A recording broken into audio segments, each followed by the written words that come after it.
चलें जी, मवलिद इब्राहीम तो हमने देखा।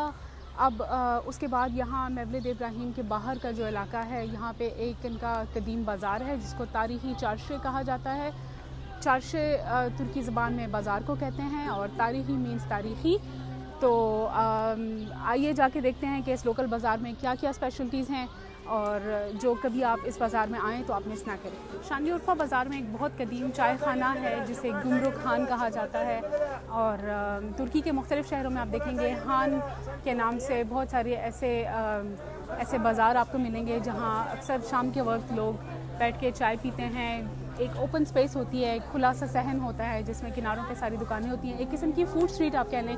लेकिन ये चूँकि बहुत ही कदीम है और ये कॉन्सेप्ट भी बहुत पुराना है, इसलिए ज़्यादातर जो ऐसे बाज़ार हैं वो आपको अपनी तकरीबन ओरिजिनल हालत में नज़र आएंगे।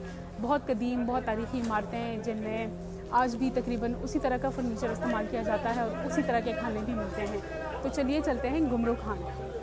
अस्सलाम वालेकुम, मैं हूँ सितारा जबीन और इस एपिसोड में हम उर्फा के पुराने बाज़ार का चक्कर लगाएंगे। इस नाम से आपको अंदाज़ा होगा कि ये कितनी कदीम जगह है।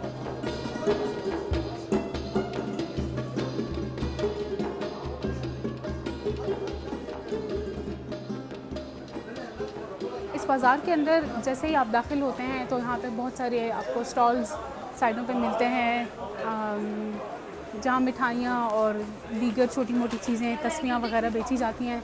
लेकिन उसके अलावा अब ये देखें, ये है गुमरू खान, जिसकी ख़ास तौर पर भी शाम के वक्त इसकी इमारत और इसका माहौल बहुत पुरसकून और बहुत दिलफरेब है। यहाँ पे आप देखें कितने लोग इस वक्त मौजूद हैं और बहुत सारी फैमिलीज़ हैं जो यहाँ पे, जितने भी टूरिस्ट आते हैं शायद ही कोई गुमरू खान को मिस करता हो। आपके दर्शन bir tane menengeç kahve olabilir mi? Teşekkürler। एक ख़ास कॉफ़ी जो यहाँ मिलती है वो मंगवाई है, उसको मेनेंगेच कॉफ़ी कहते हैं। मेनेंगेच जो है ये बहुत स्पेशल कॉफ़ी है, इसमें पिस्ते और मुख्तलिफ़ फलों का भी कहते हैं कि इस्तेमाल किया जाता है। इसका जायका बहुत अच्छा होता है। अक्सर जो एस्प्रेसो या कड़वी कॉफ़ी होती है, जो लोग पसंद नहीं करते उन्हें यकीनन मेनेंगेच बहुत पसंद आएगी, लेकिन इसमें कैफ़ीन नहीं होती, तो इसलिए ये आप ये समझ लें कि एक तरह की आप इसको ड्रिंक समझ लें या डिज़र्ट समझ लें, लेकिन ये है कि ये बहुत लजीज़ है और आपको यकीनन बहुत अच्छी लगेगी। और एक मेरी टिप आप याद रखें कि मेनेंगेच कॉफ़ी जो है वो हर जगह अच्छी नहीं बनती, और यहाँ पे आपको इस पूरे रीजन में आपको जगह जगह मिलेगी, लेकिन सबसे बेहतरीन जो मेनेंगेच कॉफ़ी है वो यहाँ गुमरू खान में ही मिलती है। तो अगर आपने मेनेंगेच ट्राई करनी हो तो प्लीज़ सिर्फ गुमरू खान में ही करें, वरना यकीनन आपको मायूसी होगी। उर्फा की एक और स्पेशलिटी जो है वो यहाँ के मुख्तलिफ़ पेस्ट हैं। ये सामने जो आप 3 डब्बे देख रहे हैं, इसमें दाएं तरफ टोमेटो पेस्ट है, दरमियान में मीठी मिर्चों का, और बाएं तरफ तेज़ जो लाल मिर्च है उसका पेस्ट है।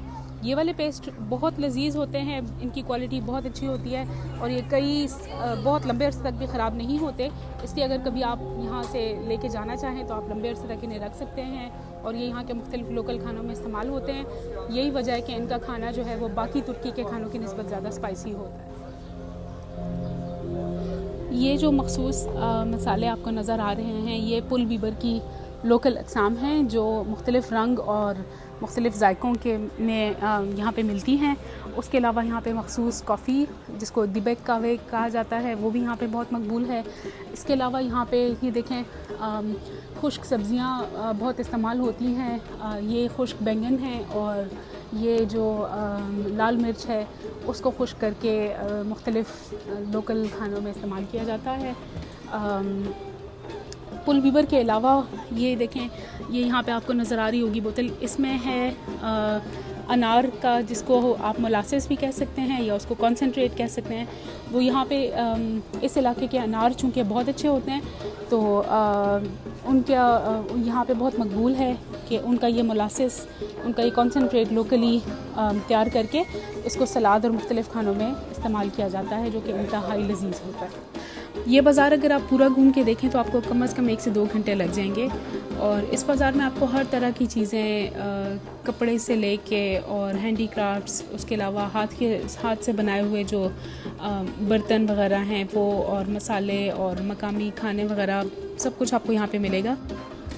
यहाँ पीतल और तांबे के बर्तन अभी भी बहुत मकबूल हैं और बहुत ज़्यादा इस्तेमाल किए जाते हैं, इसलिए ख़ास तौर पे इस इलाके में आपको जगह जगह पीतल और तांबे के तारीख़ी ट्रेडिशनल बर्तन जो बहुत खूबसूरत और इस्तेमाल में बेहतरीन होते हैं वो यहाँ आपको मिलेंगे।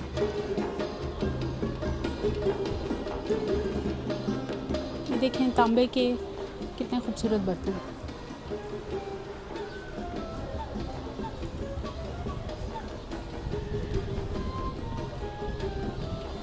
ये मखसूस बर्तन जो आप देख रहे हैं इसको जज़्वे कहा जाता है, और ये जो टर्किश कॉफ़ी है वो बनाने के लिए इस्तेमाल होता है। ये ना सिर्फ तुर्की में बल्कि मिडिल ईस्ट के बहुत सारे ममालिक में भी बहुत मकबूल है, हो सकता है आपने पहले भी देखा हो।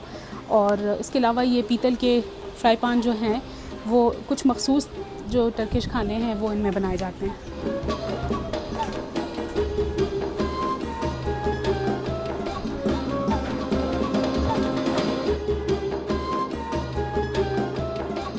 देखें तांबे के कितने खूबसूरत बर्तन हैं। ये ट्रेडिशनल चनक जिसमें टर्किश चाय बनती है आज भी हर घर में इस्तेमाल होती है। इस इलाके में लोग चूँकि तांबे के बर्तन ज़्यादा पसंद करते हैं इसलिए यहाँ पे ये तांबे की बहुत खूबसूरत हाथ की बनी हुई चनक भी इस्तेमाल होती है जिसको यहाँ पे चायदानलिक कहा जाता है। उसके अलावा ये टर्किश कॉफ़ी के सेट्स और आईने वाले ट्रे जो हैं वो भी यहाँ पे बहुत मकबूल हैं।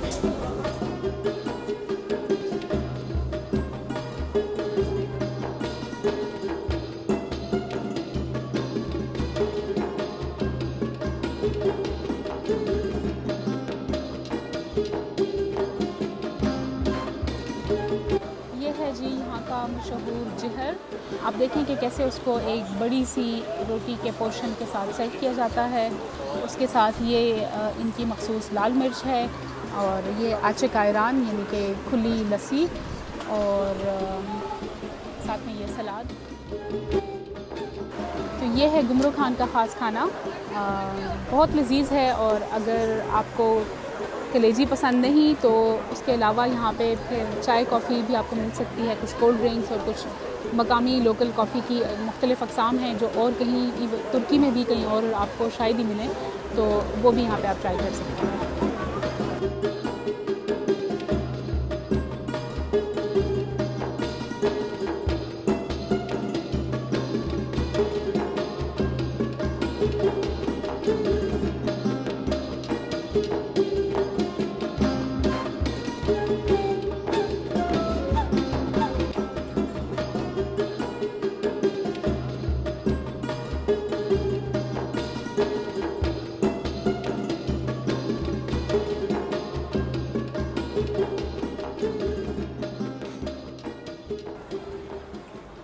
मगरिब के बाद जब सूरज गुरूब हो जाता है तो उस वक़्त शाम को बहुत रौनक होती है बाहर, और कई हद तक काफ़ी हद तक आप कह सकते हैं कि ये हमारे किसी भी अंदरून शहर के बाज़ार की तरह वही लुक एंड फील, वैसा ही रश और वैसा ही सामान तकरीबन आपको यहाँ पे भी नज़र आएगा।